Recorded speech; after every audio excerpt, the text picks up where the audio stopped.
할렐루야. 우리 같이 한번 해볼까요? 성전을 아름답게 하는 중요한 요소. 예, 오늘은 이런 제목을 가지고 에스라 벌써 7번째 시간을 맞이했는데 오늘은 7번째 강의 시간을 갖도록 하겠습니다. 에스라 6장과 7장은 약 50년이 좀 넘는 시간적 단절이 있습니다.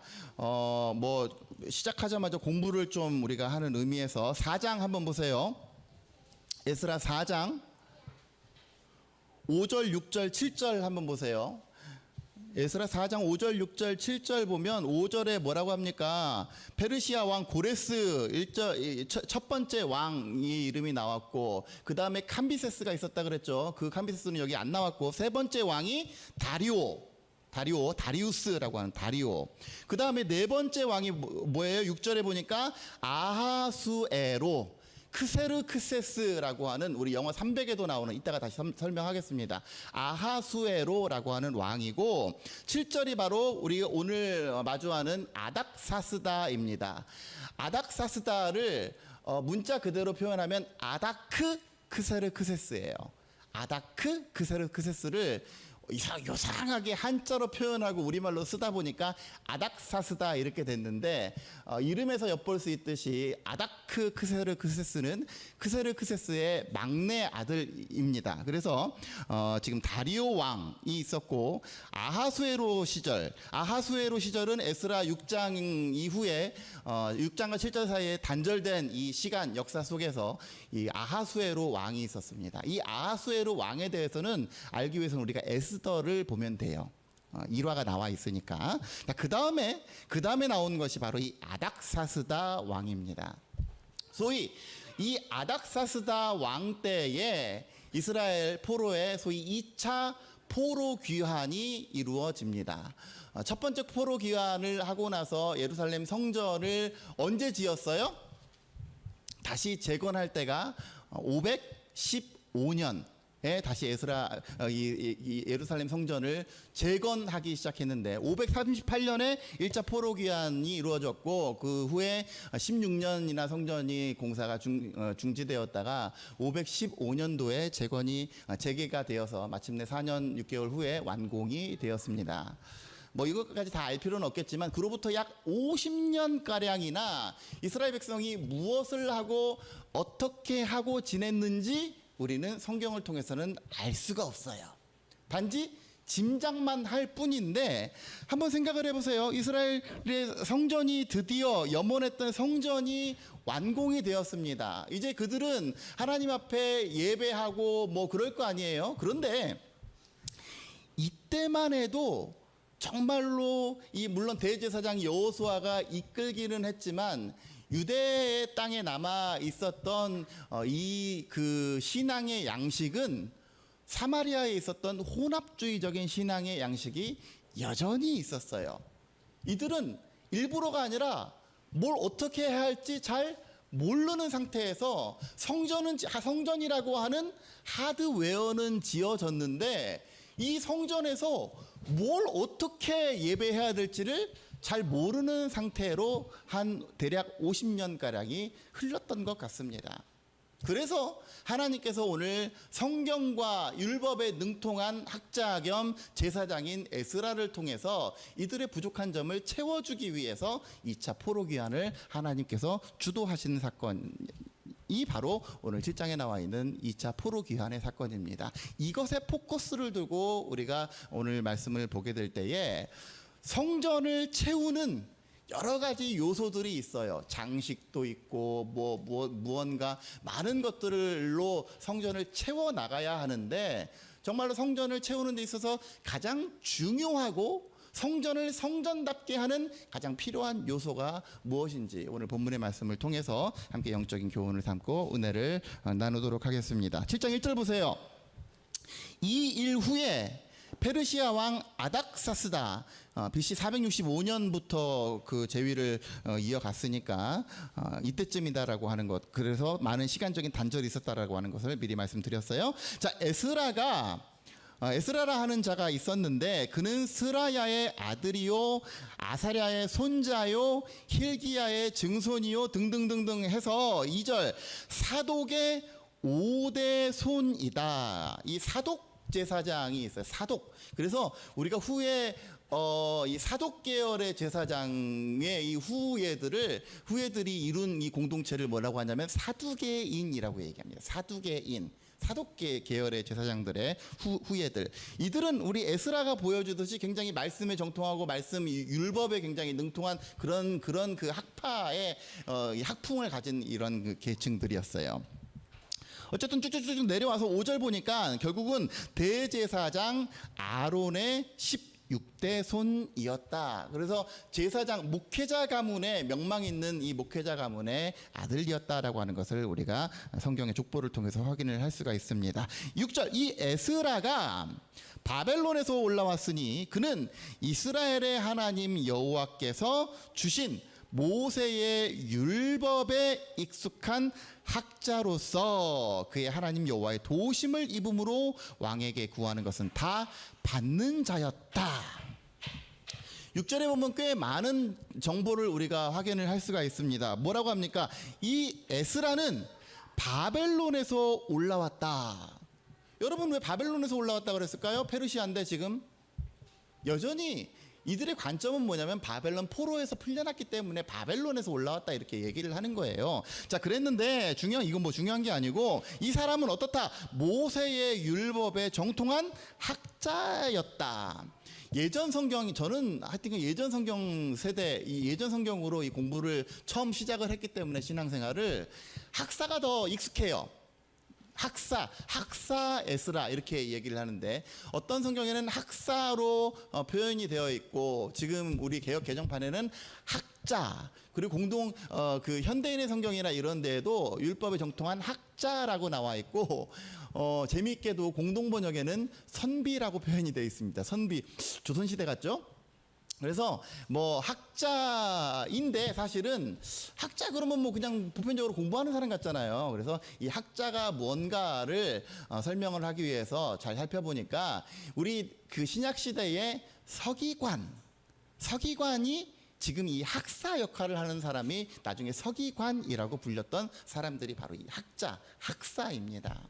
그런데 단순히 그냥 여기서는 이 에스라의 직분은 이 학자는 그냥 이 서기관 역할을 하는 이 율법에 정통하고 율법을 가르치는 율법학자의 의미가 아니라 이 당시에 학사라고 불렸던 히브리어로 소페르라고 불렸던 이 직분은 왕이 하사한 거예요. 그래서 정치적으로 봤을 때 한 국무장관 혹은 비서실장 정도 되는 굉장히 정치적으로 끝발 있는 사람이 바로 이 에스라였습니다. 그래서 얼마나 정치적으로 이 입지가 좋았는지 뭐라고 합니까? 왕에게 구하는 것은 다 받는 자였다. 굉장하죠. 이방인인데 특별히 포로 신세로 끌려온 무리 중에 한 사람인데 왕에게 구하는 것은 웬만한 건 다 간합을 해준다는 거예요. 그 정도로 굉장히 영향력 있고 이스라엘 사회에서 뿐만 아니라 지금 이 페르시아의 정치적인 어떤 그 도구로서도 굉장히 영향력 있는 사람이 바로 이 에스라였다. 라고 하는 것을 우리가 필두로 이 성경 본문을 풀어나가야 됩니다. 7절 아닥사스다 왕 제7년에 이스라엘 자손과 제사장들과 레위 사람들과 노래하는 자들과 문지기들과 느비님 사람들 뭔지 설명해 줬죠? 뭐라고 했습니까? 성전에서 막 일하는 사람들, 잡일, 뭐 쉽게 말하면 뭐 우리가 뭐 노가다꾼 이렇게도 표현할 수가 있겠습니다만은 그건 너무 좀 천박한 표현인 것 같고 성전에 그 레위인을 도와서 제반 일들을 감당하는 사람들이 느비님 사람들이었어요. 느비님 사람들. 자, 이 중에 몇 사람이 예루살렘으로 이제 올라가기로 했는데. 그래서 이 에스라가 올라왔다. 이때가 왕의 제7년 5째 달이었다. 사가를 뒤져보니까 이때 올라온 그 규모는 대략 1,500명 정도 됩니다. 그래서 1차 포로기환할 때 왕창 갔던 이 수보다는 상당히 적은 수였지만 2차 포로기환을 통해서 1,500명가량이 올라갔다라고 하는 것 참고로 알아두시기 바라고요. 9절 첫째 달 초하루에 바벨론에서 길을 떠났고 하나님의 선한 손에 도우심을 입어 다섯째 달 초하루에 예루살렘에 이르게 되었다. 9절 보니까 첫째 달 초하루에 출발해서 이 1500명의 무리가 다섯째 달의 초하루에 예루살렘에 이르렀다. 약 4개월가량이 걸린 거죠. 4개월간의 여정 가운데 이스라엘 백성들이 2차 포로기환이 이루어졌다 라고 하는 팩트 체크를 할 수가 있는데, 중요한 건 가운데 있는 구절이에요. 뭐라고 합니까? 하나님의 선한 손에 도우심을 입어. 6절도 보세요. 아까 전에 제가 일부러 건너뛰었는데, 율법에 익숙한 학자로 왕에게 구하는 것은 다 받은 자였다. 근데 그 안에 수식어가 있어요. 뭐라고 합니까? 그의 하나님 여호와의 도우심을 입음으로. 여러분, 우리가 신앙생활 할 때에 어떤 삶의 팩트가 있어요. 우리 삶 가운데 이루어진 내용이 있는데, 그 팩트 내용을 우리가 어떻게 해석하느냐가 굉장히 중요합니다. 어떤 사람은 첫째 달 초하루에 출발해서 다섯째 달 초하루에 뭐 이렇게 갔나 보다, 뭐 우리 이렇게 그냥 안녕하게 잘 왔네, 이렇게 말하는 사람도 있고, 또 6절 보면서 야, 이 사람 그냥 뭐 어떻게 로비를 잘했는지, 뭐 뭔가 어떤 일이 있었는지는 모르겠지만 왕한테 구하는 건 다 받는 사람이네, 야, 정치적으로 입지가 대단한 사람이네 라고 해석해 버릴 수도 있지만, 성경은 놓치지 않고 보도하는 것이 있어요. 뭡니까? 왕에게 구하는 것을 다 받게 된 경위에는 뭐가 있었다? 그가 하나님의 도우심을 입었다. 도우심을 뭘로 입었을까요? 구체적으로 뭐 어떻게 했을까요? 그런 거 없어요. 예? 눈에 보이는 명백한 거 없어요. 야, 이게 하나님의 도우심이다? 없어요. 그냥 일반적인 눈으로 보면 그냥 흘러가는 거예요. 9절도 마찬가지죠. 첫째 달 초하루에 출발해서 다섯째 달 초하루에 예루살렘에 도착하기까지 뭐 무슨 일이 있었을까요? 그냥 흘러가는 거예요.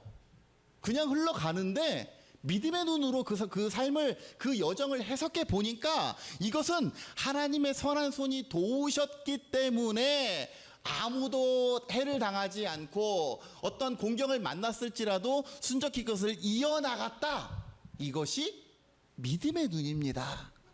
여러분, 우리 삶 가운데 감사가 없는 이유는 그냥 뻔한 눈을 가지고 우리 삶을 바라보기 때문에 그래요. 뭐 일주일 동안 아무 일도 없었는데, 일주일 동안 뭐 그냥 내가 안녕하고 내가 건강 유지하고 내가 뭔가 뭐 사회적으로 활동을 잘해서 형통케 되고 뭐가 되고 이렇게 된 것이지 라고 무미건조하게 넘어갈 수가 있어요. 그러나 진정한 믿음의 사람은 우리의 삶을 통찰해 봤을 때에 내 삶의 발자취를 보게 될 때, 이게 다 하나님께서 도우셨구나, 믿음으로 고백하는 사람이 진정한 믿음의 사람인 줄로 믿습니다. 그래야 내 삶의 역사는 하나님이 보이죠.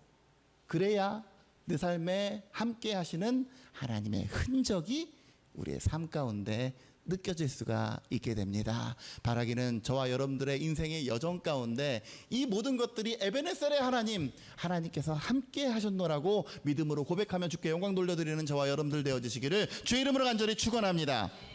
계속해서 보세요. 10절, 에스라가 여호와의 율법을 연구하여 준행하며 율례와 규례를 이스라엘에게 가르치기로 결심하였었더라. 여러분, 뭐 역사적인 흐름 속에서 포로기환이 1차, 2차, 3차에 걸쳐서 일어났지만 그것은 역사적인 관점에서고, 하나님의 관점에서 포로로 있었던 이스라엘 백성들을 본국으로 돌려보내고 하나님을 향해서 예배하는 사람으로 만들기 위해서 하나님은 어떠한 목적을 가지고 각 포로기환을 이끌어내셨을까요? 첫 번째 포로기환의 주된 목적은 분명히 성전 건축이었어요. 두 번째 포로기환은 왜 했을까요? 뭐 때문에 했을까요? 목적이 있을 거 아니야, 목적이. 세 번째 포로기환의 목적도 명백합니다. 그건 뭐예요? 예루살렘의 성벽을 재건하는 일이었어요. 근데 2차 포로기환은 도대체 지금 우리가 11절부터 26절까지 읽어봤지만 이 명확한 하드웨어적인 요소는 없어요, 사실. 딱 한 가지 발견할 수가 있는데 그건 뭡니까? 율법을 가르쳐라. 율법으로 그들을 하나님의 말씀을 알게 하라. 그래서 10절 에스라가 여호와 율법을 연구하여 준행하며 율례와 규례를 이스라엘에게 가르치기로 결심하였었더라. 왜? 지금 이 50년 동안 지금 6장과 7장 사이에 단절되어 있었던 이 50년 동안 무슨 일이 어떻게 벌어졌는지는 모르겠지만 나중에 에스라 뒷장을 또 우리가 통해서 확인해 볼 수 있듯이 이들의 성전의 예배는 규범이 없고 율법에서 한참 벗어나고 하나님의 뜻 가운데 어울리지 않는 마치 예전에 타락한 이스라엘의 백성들의 모습과 다름없는 그러한 예배의 모습을 띠고 있었던 것 같습니다. 왜? 이들은 몰랐어요. 여러분 한번 상상을 해보세요. 제가 여기에 예배에 없고 여러분들이 뭔가 예배를 주관하고 뭐 해야 된다. 뭐 많이 들으신 풍월도 있고 많이 그동안 익숙해졌기 때문에 얼추 할 수는 있겠죠. 그런데 그마저도 없이 여러분들이 어디서 뭐 그냥 성도들끼리 개척하는 경우들도 있지 않습니까? 그렇게 개척을 했을 때 이 사람들이 과연 정도를 걸어나갈 수가 있겠는가? 뭔가 많은 영적인 결핍이 필연적입니다. 규범에서 벗어난 일들도 많이 있고 이상한 개똥 철학도 생겨나고 그렇게 되는 거예요. 이들의 지난 50여 년간의 예루살렘에서의 신앙적인 모습은 율법이 하나님의 말씀이 그들 가운데 풍성하게 거하지 못했던 그러한 결핍이 있었던 것으로 생각이 됩니다. 그래서 하나님께서 이 에스라를 통해서 율법뿐만 아니라 그 율법에 어울리지 않는 자들의 거국적인 회개 운동을 이 에스라를 통해서 주도하고 계시는 거예요. 그리고 이것이 하드웨어가 지어진 이스라엘 이 예루살렘 성전에 있어서 꼭 필요한 요소였습니다. 그런데 세상 사람들, 세상적인 관점에서는 성전을 아름답게 하는 요소는 따로 있어요. 보세요. 우리 27절 이하를 읽어보니까 하나님께서 여호와께서 왕의 마음에 예루살렘 여호와의 성전을 아름답게 할 뜻을 두게 하기 위해서 왕에게 이러한 조처를 내리게 하셨고 또 에스라를 통해서 이렇게 하셨다 그랬는데 하나님께서 에스라를 파견한 분명한 목적은 이렇게 율법을 통해서 이스라엘 백성들의 영적인 계몽을 일으키기 위함이었어요. 근데 아닥사스다 왕 한번 보세요. 11절 이하를 여러분들 한번 좀 읽어보겠습니다. 좀 길지만 여호와의 계명의 말씀과 이스라엘에게 주신 율례 학자요 학자 겸 제사장인 뭐 이렇게 앞에 명함이 길어 에스라에게 아닥사스다 왕이 내린 조서의 초본은 아래와 같다. 모든 왕의 왕 아닥사스다는 하늘의 하나님 율법의 완전한 학자 겸 제사장인 에스라에게 조서를 내리노니 우리나라에 있는 이스라엘 백성과 그들 제사장들과 레위 사람 중에 예루살렘으로 올라갈 뜻이 있는 자는 누구든지 너와 함께 갈지어다. 이때가 458년에 있었던 이 이야기입니다. 너는 내 손에 있는 내 하나님의 율법을 따라 유다와 예루살렘의 형편을 살피기 위하여 왕과 7 자문관의 보냄을 받았으니 왕과 자문관들이 예루살렘에 거하시는 이스라엘 하나님께 성심으로 드리는 은과 금을 가져가라. 그러니까 벌써 하나님에 대한 몰이해가 또 있죠. 뭐라고 합니까? 하나님은 예루살렘에 거하시는 하나님, 예루살렘에 거하시는 하나님이라고 이들도 생각을 하고 그 하나님을 만족시키기 위해서 뭘 가져가라? 은과 금을 가져가라. 또 내가 바벨론 온 도에서 얻을 모든 은, 금과 및 백성과 제사장들이 예루살렘에 있는 그들의 하나님 성전을 위하여 기쁘게 드릴 예물을 가져가라. 그들의 돈으로 수송아지와 숫양과 어린 양과 그 소재 전제 물품을 신속히 사서 예루살렘 대 하나님 성전 제단 위에 드려라. 뭘로? 돈으로, 제물로. 그리고 그 나머지 제물은 너와 너의 형제가 좋게 여기는 일에 잘 써. 19절 내 하나님 성전에서 섬기는 일을 위하여 내게 준 그릇, 이것을 예루살렘 하나님 앞에 드리고 그 외에도 내 하나님 성전에 쓰일 것이 있어서 네가 드리고자 하는 물건들은 무엇이든지 궁중 창고에서 내다가 드릴지니라. 뭐라고 합니까? 지금 포커스가 어디에 있어요? 하나님의 성전을 아름답게 하기 위해서 아닥사스다가 내린 조서의 주요 내용은 뭘 꾸미고 뭘 기물을 마련하고 데코레이션을 하고 막 필요하면 공사도 하고 말이죠. 빛깔이 번쩍하게 해가지고 성전을 눈에 비주얼 보이는 대로 아름답게 해라. 여러분 오늘날 좋은 교회를 찾기가 참 쉽지 않다고들 이야기를 하는데, 여러분 좋은 교회는 어떤 교회가 좋은 교회입니까? 우리가 되게 좋은 교회 그러면 시설이를 가로 안에 가로 놓고 시설이를 생략하고 있어요. 시설이 좋은 교회, 물론 좋은 교회일 수 있어요. 편의가 제공된 교회, 좋은 교회일 수 있습니다. 그런데 진정한 좋은 교회의 요소는 은, 금이 얼마고 뭐가 어떻게 데코레이션 되어 있고 이게 좋은 교회는 아니라는 거예요. 이것은 어디까지나 세상적인 관점에서의 좋은 교회의 기준입니다. 하나님께서 포커싱 하셨던 건 뭐예요? 그 안에 얼마나 하나님의 뜻이 온전히 지켜지고 성취되고 있는가, 얼마나 사람들이 말씀 앞에서 경외함으로 주께 홀로 서 있는가, 얼마나 하나님 앞에서 얼마나 그 예배가, 그 성전이 얼마나 기도로 가득 차 있는가, 이것이 좋은 교회, 좋지 않은 교회로 나눌 수 있는 기준이다라고 하는 사실을 기억하시기 간절히 바랍니다. 21절 계속 보세요. 나 곧 아닥사스다 왕이 유프라데스 강 건너편 모든 창고지기에게 조서를 내려서 이거 다 줄게. 물건에 대한 얘기하고 있죠. 은 100달란트, 밀 100고르, 포도르 100밭, 기름도 100바트까지 하고 소금은 그냥 정한 양 없이 그냥 왕창 줘. 이거 다 돈에 관련된 거예요. 재물에 관련된 거. 근데 23절 무릇 하늘의 하나님의 전을 위하여. 그러니까 지금 세상적인 관점에서, 세상 사람들의 세속적인 관점에서 하나님의 전을 위한다라고 하는 내용은 되게 이런 거예요.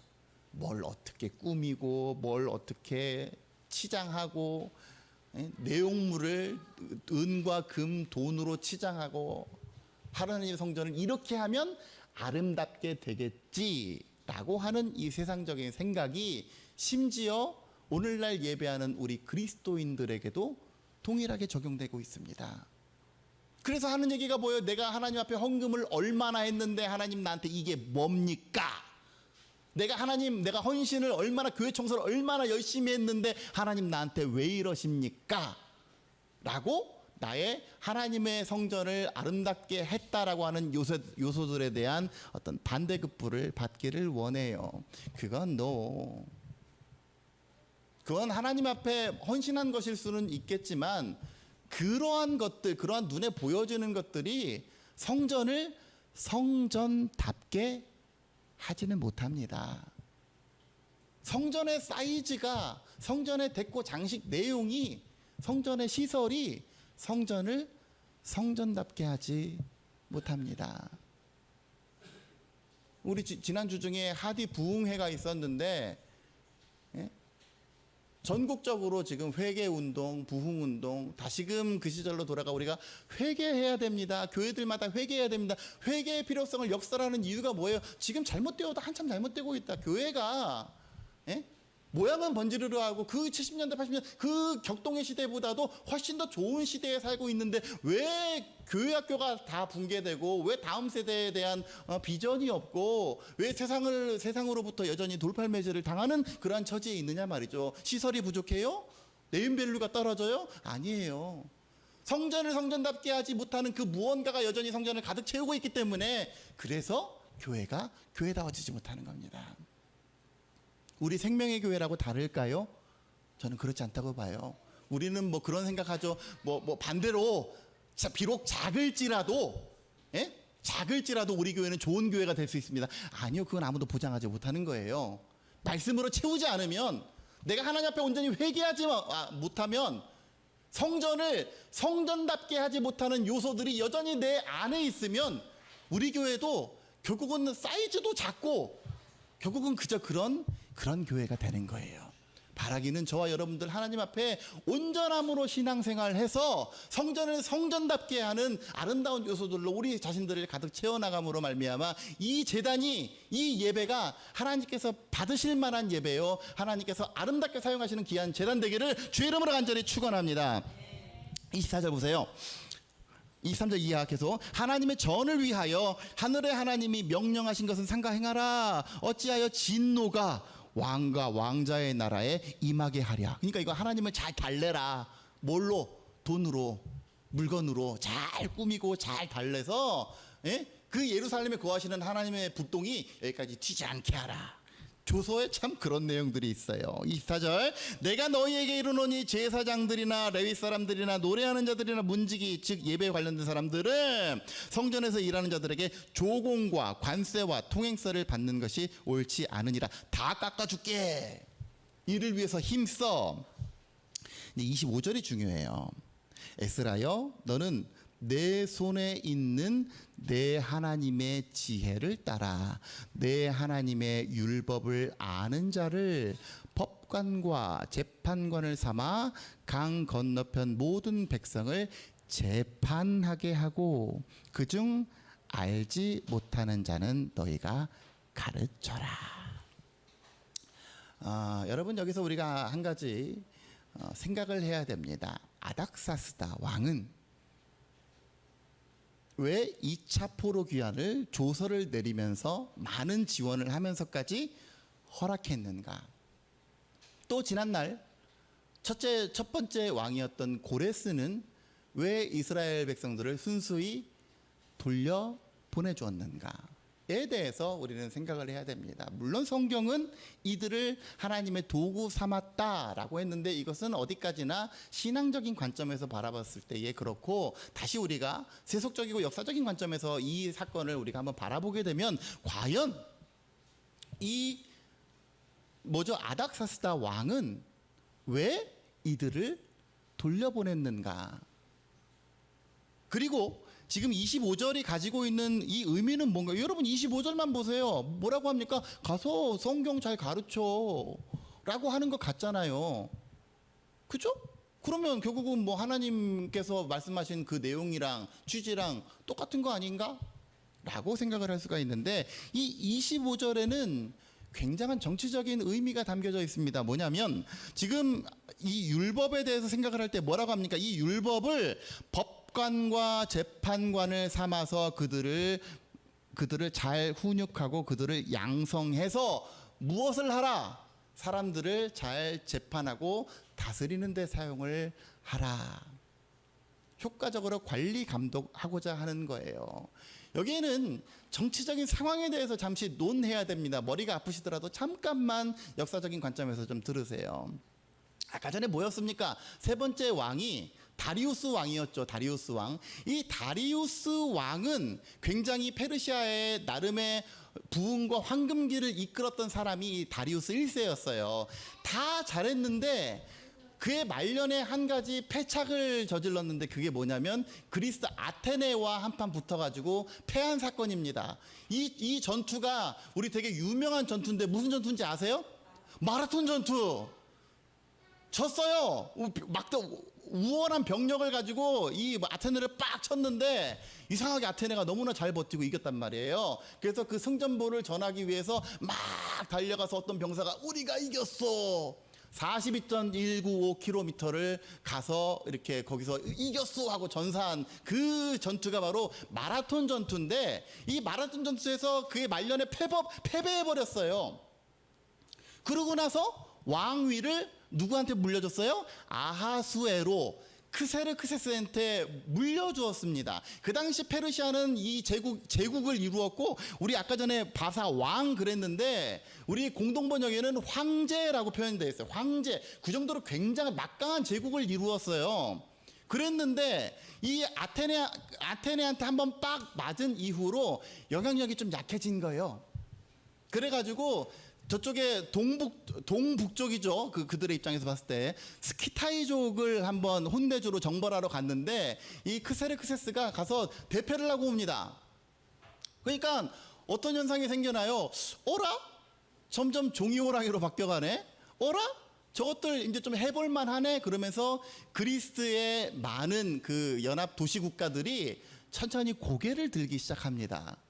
그래서 그들을 정벌하기 위해서 출정한 그 영화 있죠. 그 뭐예요? 스파르타랑 싸웠던 거, 그게 300. 이 아하수에로 왕은 굉장히 좀 무능했던 왕이었던 것 같아요. 그래서 그 대군을 이끌고 가서도 굉장히 고전을 면치 못했던 그러한 상황이 바로 지금 이때의 상황이었어요. 그래서 이 크세르크세스가 결국은 왕위를 오랫동안 보존하지 못하고 그의 아들, 그의 막내 아들인 아다크 크세르크세스, 오늘 나온 아닥사스다 왕에게 다시 이 왕위를 물려주게 되고, 본격적으로 아닥사스다 왕의 시대가 시작이 되었는데 누구랑 껄쩍지근한 거예요? 지금 그리스랑 껄쩍지근한 거예요. 그리스랑. 그래서 그 힘을 축적해서 그리스와 싸워야 되는데 저쪽 밑에는 누가 있습니까? 이집트가 있어요. 그래서 이 이집트를 잘 달래야만 하는 어떤 그러한 그 역학적인 상황 가운데 놓이게 된 겁니다. 이집트를 잘 달래기 위해서는 누가 말을 잘 들어야 돼요? 이스라엘이 말을 잘 들어야 돼. 팔레스타인이. 왜? 교두보니까. 그래서 이스라엘 백성들 말 잘 들으라고 그들에게 카드도 내주고 그들이 잘 생활할 수 있게끔 법제도 잘 다스리고 그들이 하라는 대로 해주고 하게 하기 위해서 오늘 이렇게 율법학자인 에스라를 정치적인 의미에서 파견을 하게 되는 거예요. 그러나 그것이 정치적이었던 무엇이었던 하나님의 선하신 손은 그것을 선으로 바꾸사 이 모든 것들을 하나님의 통치 질서 가운데 놓이게 하셔서 다시금 이스라엘 백성들을 말씀으로 양육하시고자 하는 하나님의 계획이 2차 포로기한을 통해서 이루어지고 있는 것을 보게 됩니다. 27절 28절 우리 조상들의 하나님 여호와를 송축하자. 그러니까 에스라는 어떤 관점이에요? 신앙적 관점이죠. 에스라가 물론 정치적인 입장에서 그들에게 보내심을 받았지만 에스라는 어떤 사명을 가지고 있었어요? 이 백성들을 내가 말씀으로 양육하고 말씀으로 계몽해야 되겠다. 우리 조상들 하나님의 여호와를 송축하자. 그래 그가 왕의 마음에 예루살렘 여호와의 성전을 아름답게 할 뜻을 두시고 이러한 그 일들을 행하게 하셨는데 비록 왕은 말귀를 알아듣지 못하고 자꾸 뭐 성전 기물 돈 뭐 이런 것들로 채우라고 하셨지만 나는 내 손을 통해서 하나님께서 이 예루살렘 성전을 아름답게 하실 줄로 믿습니다. 지금 그런 내용이에요. 또 나로 왕과 그의 보좌관들 앞과 왕의 권세에 있는 모든 방백 앞에서 은혜를 얻게 하셨다. 내 하나님 여호와의 손이 내 위에 있으므로 내가 힘을 얻어 이스라엘 중에 우두머리들을 모아 나와 함께 올라오게 되었다. 이것이 2차 포로기한의 내용입니다. 뭐 물론 재물도 필요해요. 예? 사람도 필요하고 재물도 필요하지만 성전에 있어서 성전을 아름답게 하는 가장 중요한 요소는 바로 말씀입니다. 말씀. 우리 때때로 기도는 하는데 말씀을 잘 안 읽는 분들도 계세요. 뭐 더러는 뭐 기도도 안 하시는 분들도 계시지만 말씀과 기도는 딱 5대 5가 되어야 됩니다. 좋은 교회냐 좋지 않는 교회냐를 논할 때 그 교회에 말씀이 살아 역사하는가, 말씀에 아멘의 고백이 넘쳐나는가, 기도의 부르짖음이 충만한가, 이것이 좋은 교회냐 좋지 않은 교회냐, 아름다운 교회냐 아름답지 않은 교회냐를 판가름하는 기준이 된다라고 하는 것을 기억하시기 바랍니다. 교회뿐만 아니라 우리 신앙인들도 마찬가지죠. 나는 하나님 앞에서 좋은 그리스도인입니까 아닙니까를 결정할 수 있는 가장 중요한 요소는 내가 어떤 종류의 성경책을 들고, 내가 어떠한 옷을 입고, 물론 옷 복장 중요합니다. 내가 교회에서 무엇을 맡고 내가 무엇을 행하고, 이것보다도 가장 중요한 것은 내가 지금 하나님의 말씀 앞에서 경외함으로 서 있는가, 내가 지금 하나님과 날마다 소통하는 사람인가, 기도 가운데 나의 모든 일들을 행하고 있는가. 일 다급하였다고 당황하는 그러한 것이 아니라 당황치 않고 하나님 앞에 기도로 나의 모든 일들을 아뢰는 사람인가. 그 그 사람은 분명 믿음의 사람입니다. 그런데 평소에 믿음에 대해서 아무리 주장하고 뭐 이것이 믿음이고 뭐 어떻게 해야 됩니다라고 아무리 많은 말들이 있고 내가 신앙의 연차가 몇 년이고 라고 이야기를 할지라도 그 안에 말씀과 기도가 없으면 그 사람은 그저 그런 그리스도인이에요. 저는 여러분들이 아름다운 그리스도인이 되었으면 좋겠습니다. 저는 우리 생명의 교회가 아름다운 교회가 되었으면 좋겠습니다. 성전을 성전답게 하는 아름다운 요소, 오늘 말씀에서 가르쳐 주셨듯이 주의 말씀으로 인해서 우리의 삶을 비춰볼 줄 아는 그러한 제단, 말씀의 살아 역사함이 흥왕케 되는 그러한 제단, 이 제단을 통해서 우리 하나님께서 이 시대를 통해 이 시대를 향해서 하시는 일들이 온전히 이루어지고도 남음이 있는 저와 여러분들, 그리고 이 제단 생명의 교회가 될 수 있기를 주의 이름으로 간절히 축원합니다.